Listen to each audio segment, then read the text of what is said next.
আমার রাসূলুল্লাহ হাবিবুল্লাহর নাম প্রশংসা মক্কায় চললো। এবার বেলাল হাবশী আর বন্ধুদের মধ্যে আপনার আলোচনা হয়। এবার কিছুদিন আপনার কেটে যেতে যেতে যেতে বেলাল হাবশীর বন্ধু আপনার মুসলমান হয়ে গেল, ইসলাম ধর্ম গ্রহণ করে নিল, আল্লাহ পাকের পবিত্র কোরআনের শিক্ষা পেতে লাগলো। বেলাল হাবশীর বন্ধুর পরিবর্তন দেখে বেলাল হাবশী বললেন, বন্ধুরে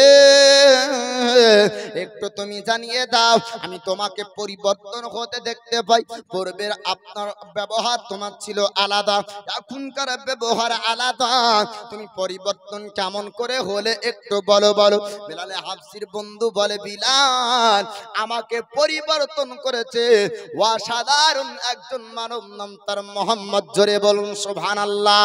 কেন না ও ব্যক্তি বলে, যখন আপনার ইসলাম ধর্ম গ্রহণ করেনি, আল্লাহর পবিত্র কালাম আপনার পড়েনি, আমার রাসূলুল্লাহর শিক্ষা যতক্ষণ নেয়নি, জবানে আপনার মিথ্যা বলতে বাধা ছিল না, আপনার অন্যায় করতে বাধা ছিল না, কারোর সঙ্গে জুলুম করতে বাধা ছিল না, যেমনই আমার রাসূলুল্লাহর কালেমার প্রতি বিশ্বাস করলো, যখন ইসলাম ধর্ম গ্রহণ করে, বেলাল হাবশীর বন্ধু বলে, বেলাল রে আমার জীবন অটোমেটিক পরিবর্তন হয়ে গেল। জোরে বলো। যখনই আমি নবীর আদর্শ মুহাম্মদের শিক্ষা আমার জীবনে চলে আসলো, আমি তখনই পরিবর্তন হয়ে গেলাম। পরিবর্তন করেছে আল আমিন মুহাম্মদ। জোরে বলুন সুবহানাল্লাহ। আমার রাসূলুল্লাহ হাবিবুল্লাহর কথা শোনার পর বেলাল হাবশী বললেন, বন্ধু আমি একটু জানতে চাই, আমি একটু যেতে চাই ওই আল আমিন মুহাম্মদের কাছে। আমার রাসূলুল্লাহর কাছে বেলাল হাবশী যাবে। যাবার পরে এবার বেলাল হাবশী বন্ধুকে বললেন, চল চল আমি আল আমিন মুহাম্মদের কাছে যেতে চাই। আমার রাসূলুল্লাহর কাছে বেলাল হাবশী আসার পর অন্য কোন চেহারা না, ওই চেহারাকে বেলাল হাবশী দেখতে পায়, যে চেহারা আপনার বেলাল হাবশীর মুখে খাবার উঠিয়ে দেয়। জোরে বলুন সুবহানাল্লাহ। বেলাল হাবশী বলে, হুজুর আপনার নাম প্রশংসা আমি মক্কাতে অনেক শুনেছি, আমার বন্ধুর কাছে শুনেছি। বলে, হুজুর গো আপনার কাছে আমি এসেছি, আপনার কাছে কালমা পড়ে মুসলমান হতে চাই। জোরে বলুন সুবহানাল্লাহ। মক্কাবাসীরা মিথ্যা অপবাদ দিয়েছিল আমার রাসূলুল্লাহর জন্য, আর আপনার বলেছিল মুহাম্মদ একটা বড় জাদুকর জাদু শিখেছে, জাদুর ক্ষমতাতে মানুষকে মুসলমান বানিয়ে নেয়। না না, আমার রাসূলুল্লাহ জাদুর ক্ষমতায় মুসলমান বানায়নি, আমার নবীর আখলাক চরিত্র দেখে, নবীর ব্যবহার ভালোবাসায় মুসলমান হয়েছে। এ সমস্ত ইতিহাস না পড়লে, শুনলে খালি বোঝা যাবে না। আমরা ইসলামী ইতিহাস যখন বিশ্ব নবীর জীবনী পড়ে দেখেছি, বাপ দয়ার নবী মায়ার নবীর আদর্শ ভালোবাসাতে মানুষ মুসলমান হয়েছিল। জাদুর ক্ষমতাতে, অত্যাচারে আর তরবারির আপনার ভয় দেখিয়ে কেউ কাউকে মুসলমান বানায়নি। এগুলা হলো মিথ্যা অপবাদ দেওয়া ছিল মক্কাবাসীদের, যেন ইহুদি নাসারারা যেন মুসলমান না হয়ে যায় এর জন্য। তখনকার যুগে আলাদা ধর্ম ছিল বাপ, এখন তো এখনকার সিস্টেমের মতন না। তখন ইহুদি নাসারা মুসা নবীকে মানতো, ঈসা নবীকে মানতো, এরপরে আর কোনো নবী হবে না, এমন বিশ্বাসী ধর্ম ব্যক্তি ছিল। হ্যাঁ, এই লাউড স্পিকারে ভাববে মনে হয় যে কি অন্য ধর্ম বলতে কাকে না কাকে বলছে বাপ। তখনকার ধর্ম আর এখনকার ধর্ম এক নয়। তখন হযরত মুসা নবীকে যারা মানতো, আর তারপরে কোনো নবী হবে না এই বিশ্বাসের উপর যারা ছিল, তার নাম হলো ইহুদি। আর নাসারা হলো ঈসা নবীর পরে নতুন কোনো নবী হবে না, এটা নাম হলো আপনার নাসারা। তো ইহুদি নাসারা ধর্মের কথা আলোচনা করছি বাপ, অন্য কেউ অন্যদিকে নেবেন না। তো তারা বলল যে মুহাম্মদ কি করে, জাদু দেখায়, আর জাদু দেখে মুসলমান বানিয়ে নেয়। এটা হলো তাদের দেওয়া অপবাদ। কিন্তু আমার নবী কি করে মুসলমান বানাতেন দেখেন। মসজিদে নববী তৈরি হলো, আমার রাসূলুল্লাহ আল্লাহর হাবিব, তিনাকে আল্লাহ পাক আল্লাহ তাআলা এত ভালোবাসা, এত মায়া, এত মমতা আপনার মেশিন করে দুনিয়াতে পাঠিয়েছেন। মসজিদে নববীতে একজন ইহুদি ব্যক্তি দাঁড়িয়ে দাঁড়িয়ে পেশাব করে। আলিয়ে সিরি খোদা মুশকিল কুসা হায়দারে কাররার বলে, হুজুর একটু অনুমতি দেন। কি করবে? তরবারি মারবে, গর্দান আলাদা করব। আমার দয়ার নবী মায়ার নবী বলে, একটু দাঁড়িয়ে যাও। ওমরে ফারুক বলে, হুজুর একটু অনুমতি দেন, এর গর্দান থুব না। আমার দয়ার নবী বলে একটু দাঁড়িয়ে যাও। এই ওহদি দেখতে ছিল ইসলামের শিক্ষা কেমন। আমার দয়ার নবী বললেন, হে আমার সাহাবায়ে কেরাম তোমরা শোনো, এ ইবাদত খানা মসজিদে পেশাব করেছে, কয়েক লোটা পানি আনো। কয়েক লোটা পানি আনা হলো, পানি দ্বারাতে মসজিদ ধৌত করে দেয়। আমার রাসূলুল্লাহ জিজ্ঞাসা করলেন, আলী শেরে খোদা মুশকিল কুসা হায়দার কাররারকে, আয় আলী তুমি বলো এ জায়গাতে নামাজ হবে কিনা। আলী শেরে খোদা বললেন, হুজুর পেশাবে নাপাক হয়েছিল, পানিতে পাক হয়ে গেল, অতএব নামাজ হবে, কোনো অসুবিধা নাই।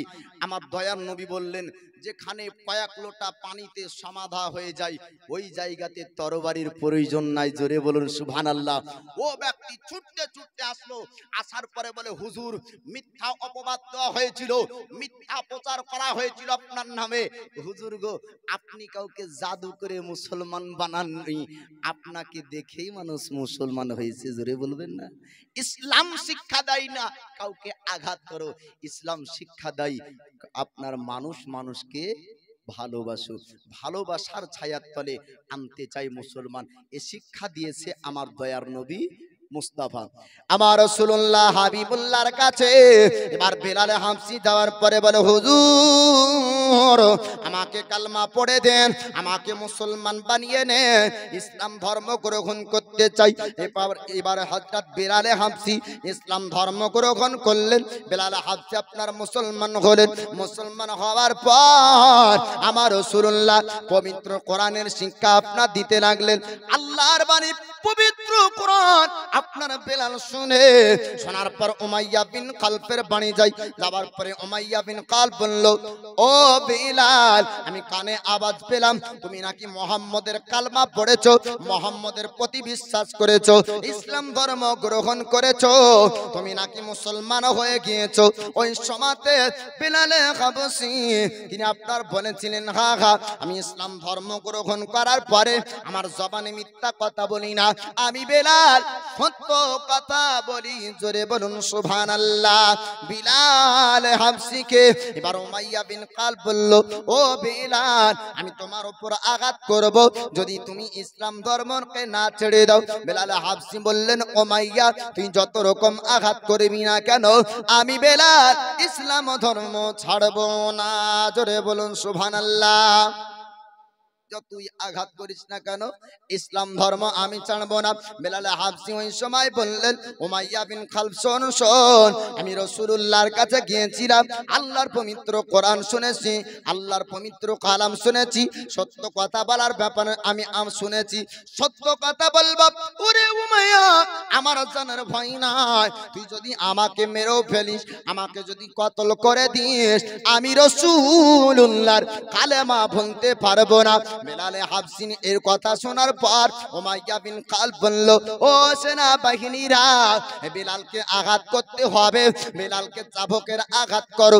বেলাল কেন ওই কালমা ছেড়ে দেয়, কালমা ছিনিয়ে দেয়। বেলাল হাবশীর পিঠে আপনার চাবুকের আঘাত করা হলো, আর চাবুকের আপনার আঘাত করে বেলালকে জিজ্ঞেস করে, বেলাল একটু জানিয়ে দাও তুমি কি কালমা ছাড়বে না? বেলাল হাবশী বললেন, না না আমার জীবনটা চলে যাবে, আমি বেলাল কালমা ছাড়তে পারবো না। উমাইয়া বিন খালফ বলল, ও সেনাবাহিনীরা এই বেলালকে কারাগারে বন্দী করতে হবে, জেলখানায় বন্দী করে দাও, জেলখানা থেকে যেন বাইরে না আসতে পারে, মুহাম্মদের তিলাওয়াত যেন বেলাল শুনতে না পায়। আমার রাসূলুল্লাহর আমার হাবিবুল্লাহর সাহাবী হযরত বেলালকে কারাগারে বন্দী করা হলো, জেলখানায় বন্দী করা হলো। এ বেলাল হাবশী জেলখানায় থাকে, রাত্রির অন্ধকারে আমার রাসূলুল্লাহর মহব্বত আপনার টান দিয়েছে। বেলাল হাবশী আপনার চলে যায়, যাওয়ার পরে আমার রাসূলুল্লাহর কাছে আল্লাহর আপনার পবিত্র কোরআনের বাণী শুনলেন। রাত্রির মধ্যে আবার বেলাল হাবশী কারাগারে আসবে, রাস্তার মধ্যে উমাইয়া বিন খালফ রাস্তায় দাঁড়িয়ে সেনাবাহিনী নেবার পরে উমাইয়া বিন খালফ জিজ্ঞাসা করলো, বেলাল এই রাত্রি বেলাতে তুমি কোথায় থেকে আসছো, একটু সত্য কথা বলে দাও। বেলাল হাবশী নবীর সাহাবী বলেছিলেন, উমাইয়া তোর কারাগারে আমাকে বন্দী করেছিস, কিন্তু তোর কারাগার আমাকে রাখতে পারেনি, তোর জেলখানা আমাকে রাখতে পারেনি, আমি রাসূলুল্লাহ পবিত্র কোরআন শোনার জন্য গিয়েছিলাম, জোরে বলুন। কারাগার আমাকে রাখতে পারেনি, আমি রাসূলুল্লাহর কাছে গিয়েছিলাম হাদিসের বাণী শোনার জন্য, আমি রাসূলুল্লাহর কাছে গিয়েছিলাম কোরআনের আয়াত শোনার জন্য। এবার উমাইয়া বিন খালব বলল, বিলাল একটু তুমি জানিয়ে দাও কালমা ছাড়বে কিনা, একটু জানিয়ে দাও কালমা তুমি ছাড়বে কিনা। ইসলাম ধর্ম যদি তুমি ত্যাগ করতে পারো তবে বিলাল তোমার উপর আঘাত হবে না। বিলাল যদি ইসলাম ধর্ম ছাড়তে পারো তোমার উপর আঘাত হবে না, নচেত তোমার উপর আঘাত হবে। বেলালে হাবসি বলছে, জীবন নবীর জন্য কোরবান করতে পারি, ইসলামের জন্য জীবন কোরবান করতে পারি, কিন্তু কালেমা ইসলাম ছাড়তে রাজি না। একবার জোরে বলুন। উমাইয়া বিন খালব বলল, বেলাল যদি তুমি কালমা না ছাড়ো তোমার উপর আঘাত হবে, যদি তুমি কালমা না ছাড়ো তোমাকে চাবুকের আঘাত করা হবে। বেলালে হাবসি ওই সময় আপনার বলেছিলেন, রে উমাইয়া বিন খালব আমাকে আঘাত করবি আমার কোনো অসুবিধা থাকবে না, কিন্তু আমি রাসূলুল্লাহর কালেমা ছাড়বো না। ইসলাম ধর্ম আমি গ্রহণ করেছি, এই ইসলাম ধর্মকে আমি ছাড়বো না। উমাইয়া বিন খালব বলল, ও সেনাবাহিনীরা তোমরা চাবুক নিয়ে আসো, বেলালকে চাবুকের আঘাত করো। বেলাল কেন কালমা ছাড়তে চাই না, বেলাল কেন কালমা বলবে না, বেলালকে কালমা ছাড়াতে হবে। বেলালে হাবসি বলে, না আমি কালমা ছাড়তে পারবো না। চাবুকের আপনার এক নয় দুই নয় কয়েকবার আঘাত করার পর বেলালে হাবসির শরীরে আপনার রক্ত প্রবাহিত হতে লাগলো। বেলালে হাবসির শরীরে রক্ত আপনার ঝরে।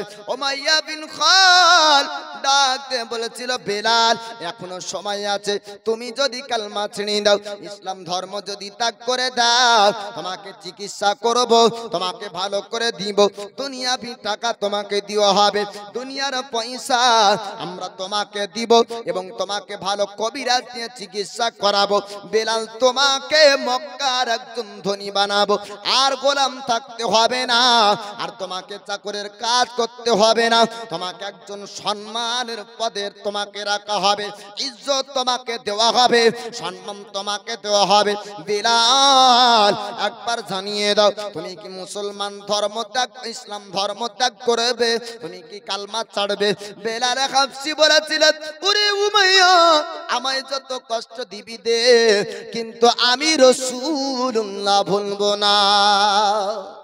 যত আঘাত করবি আমাকে কর, কিন্তু আমি কালমা ছাড়তে পারবো না। উমাইয়া বিন খালফের সেনাবাহিনীরা যতবার আপনার চাবুকের আঘাত করেছিল, আমার রাসূলুল্লাহর প্রেমিক হযরত বেলাল আপনার ততবার কালমার বাণী তিলাওয়াত করেছিলেন, আপনার আহাদ আহাদ শব্দ ব্যবহার করেছিলেন, আল্লাহকে ডাকে, আল্লাহ রাসূলকে ডাকে।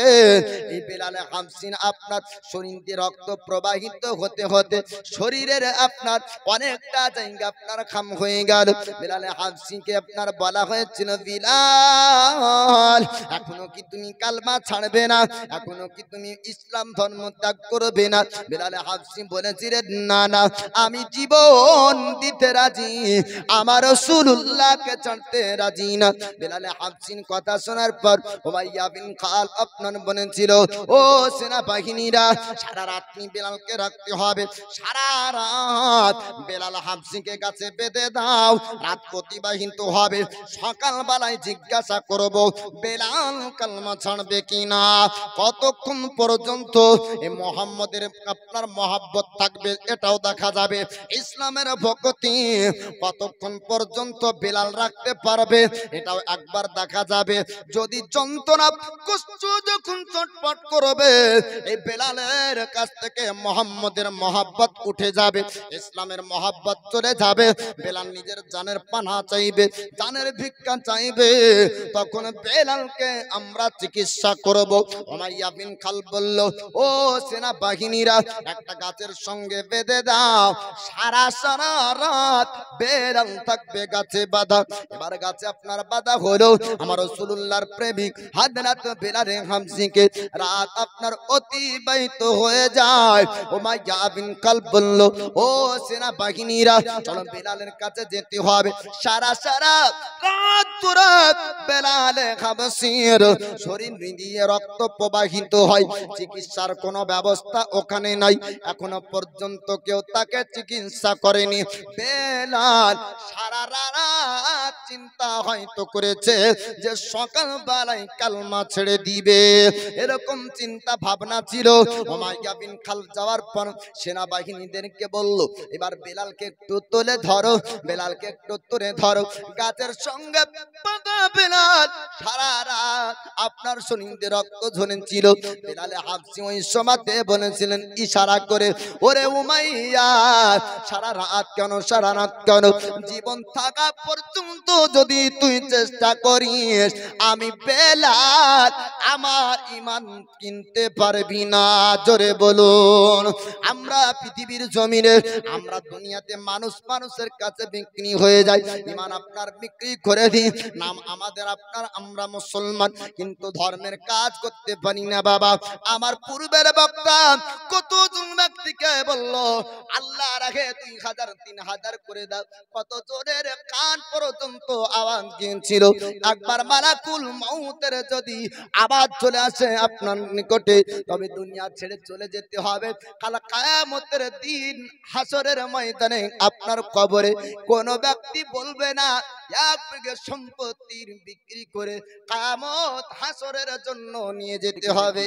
বেলালে হাবশী দেখছেন যে উমাইয়া আমাকে তুই বড় লোক বানাতে পারিস, আমাকে তুই টাকা দিতে পারিস, আমাকে তুই সম্পদ দিতে পারিস, এ উমাইয়া শোন সব কিছু আমাকে দিতে পারিস কিন্তু নবীর মহব্বত কিনতে পারিস না। জোরে বলবেন না সুবহানাল্লাহ। বেলালে হাবশী ওই সময় আপনার বলেছিল, ওরে উমাইয়া বিন খালফ একটু তুই শোন শোন, আমি সব কিছু নিতে পারি, আমি রাসূলুল্লাহর কালেমা বলতে পারবো না, ইসলাম ধর্ম ছাড়তে পারবো না। আয় উমাইয়া শোন শোন, আমাকে কিনতে চাস না, তুই কিনতে আমাকে পারবি না। উমাইয়া বিন খালফ বলল, ও আমার সেনা বাহিনীরা বেলালকে একটু তোমরা খাড়া করে ধরো।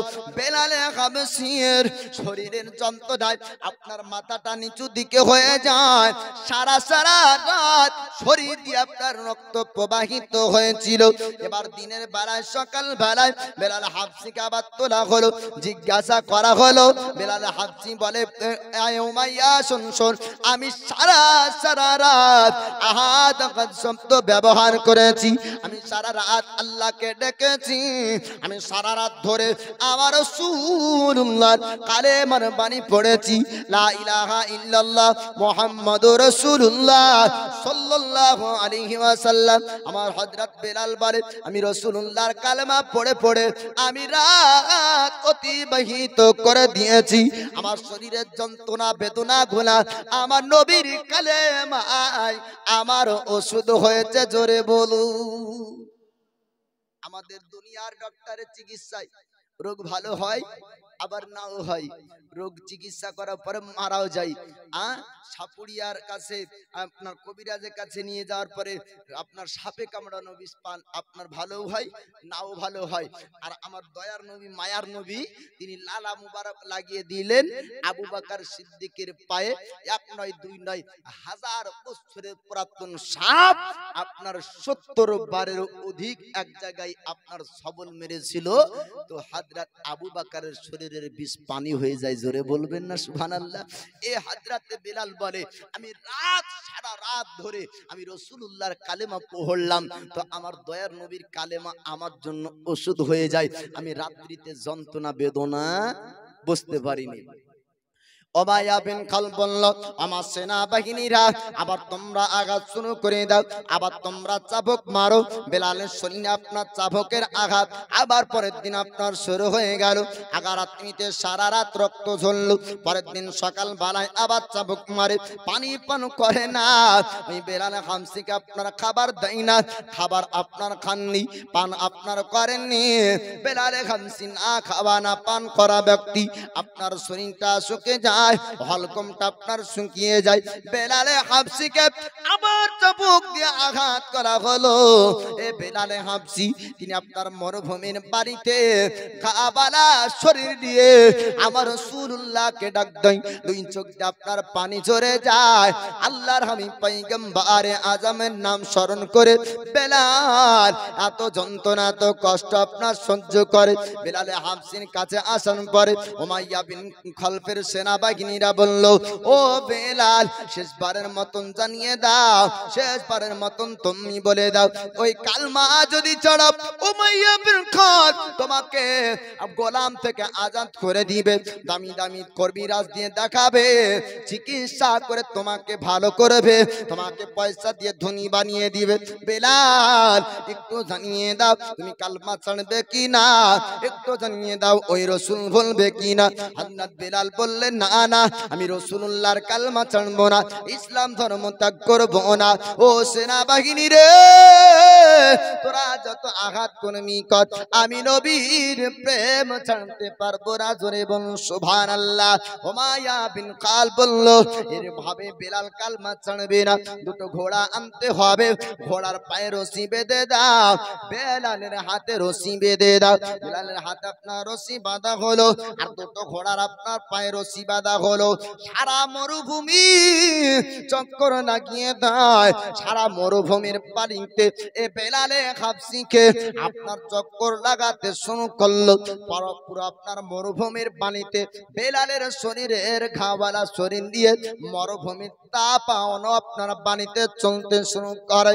ঘোড়া দিয়ে বেলালকে এপার থেকে ওপার পর্যন্ত নিয়ে যায়, ওই পার থেকে এপার পর্যন্ত নিয়ে আসে।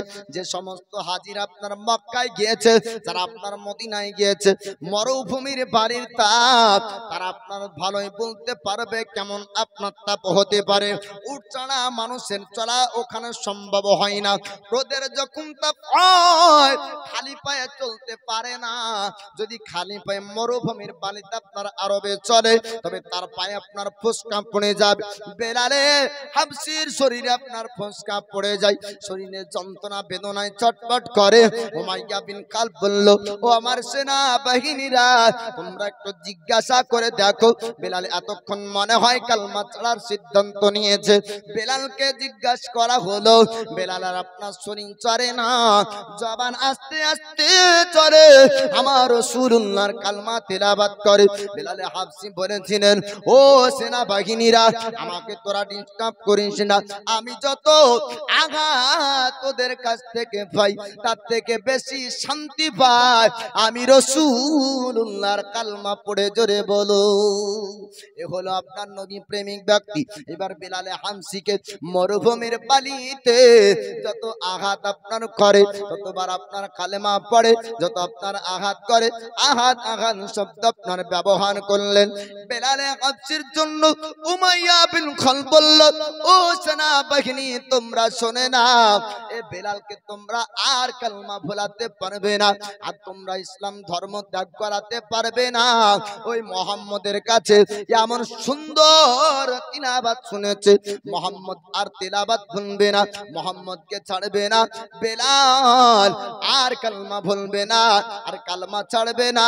তোমরা আর বেলালকে ওখানে মেরো না, তবে এক কাজ করো, পারি একটা পাথর তার বুকে চাপিয়ে দাও, মরুভূমির পানি থেকে জানো আর না উঠে অন্য গোলামদেরকে মুসলমান না বানায়।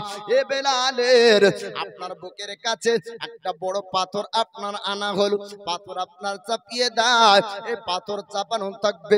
বেলাল পাথর যখন বুকে আপনার চাপানো হলো, আরো চটপট যন্ত্রণা সহ্য না করতে পেরে বেলালের চোখ দিয়ে শুনো পানি ঝরে, হাত চলা বন্ধ হয়েছে, পা আপনার চলা বন্ধ হয়েছে, হাত পা আপনার চলে না, কাজ করে না। উমাইয়া বিন খালফ বলল, ও সেনা বাহিনীরা, একটু যাও যাও বেলালকে শেষবারের মতন জিজ্ঞেস করে দেখো ওই বেলাল কালমা ছাড়বে কিনা। যদি এখনো কালমা ছেড়ে দেয় তার তো ট্রিটমেন্ট চিকিৎসা হবে, বেলালকে ভালো করে দিব। বেলাল বেলালে হাবশী ইশারা করে বলেছিলেন, না না, এই পাথরের তলে বেলালের জীবন কোরবান হবে, কিন্তু কালেমা ছাড়া না। এই কালিমার সাথে জোরে বলুন, এই কালেমার সাথে বেলাল এ জগৎ থেকে যেতে চাই। কালমাকে ত্যাগ করে না, কালমাকে ইনকার অস্বীকার করে না। এই বেলালে হাবশীর আপনার নবীর প্রতি প্রেম, ইসলামের প্রতি ভালোবাসা। বেলালে হাবশীর বুকের ওপর পাথর আর জবানে এই আপনার দয়ার নবী মায়ার নবীর কালেমার তিলাওয়াত। জোরে বলুন সুবহানাল্লাহ।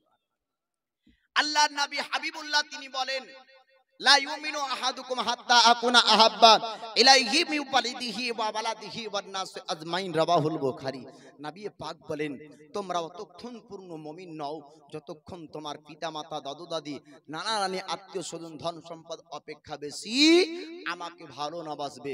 নবীর মহাব্বত, নবীর প্রেম, নবীর ভালোবাসা, নবীর ইশক আপনার সবার থেকে বেশি নবীর জন্য রাখতে হবে। কেননা বাপ, মা, ভাই, বোন, আত্মীয় স্বজন যাই বলেন না কেন, দয়ার নবীর মতন আপন কেউ হবে না। জোরে বলুন সুবহানাল্লাহ।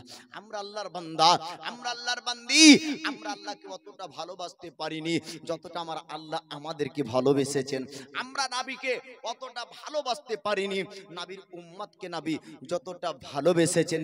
এই দুনিয়াতে তো আপনার নবীর ভালোবাসা পেয়েছেন, আপনার কাল কিয়ামতের দিন, আখিরাতের দিন আমার নবী আমাদেরকে ছাড়া জান্নাত যাবে না। একবার জোরে বলবেন না সুবহানাল্লাহ। নবী আল্লাহকে বলবে, মাহবুব আয় আল্লাহ, আমার উম্মত জাহান্নামে থাকবে, আমি মুহাম্মদ, আমি নবী জান্নাত যেতে চাই না।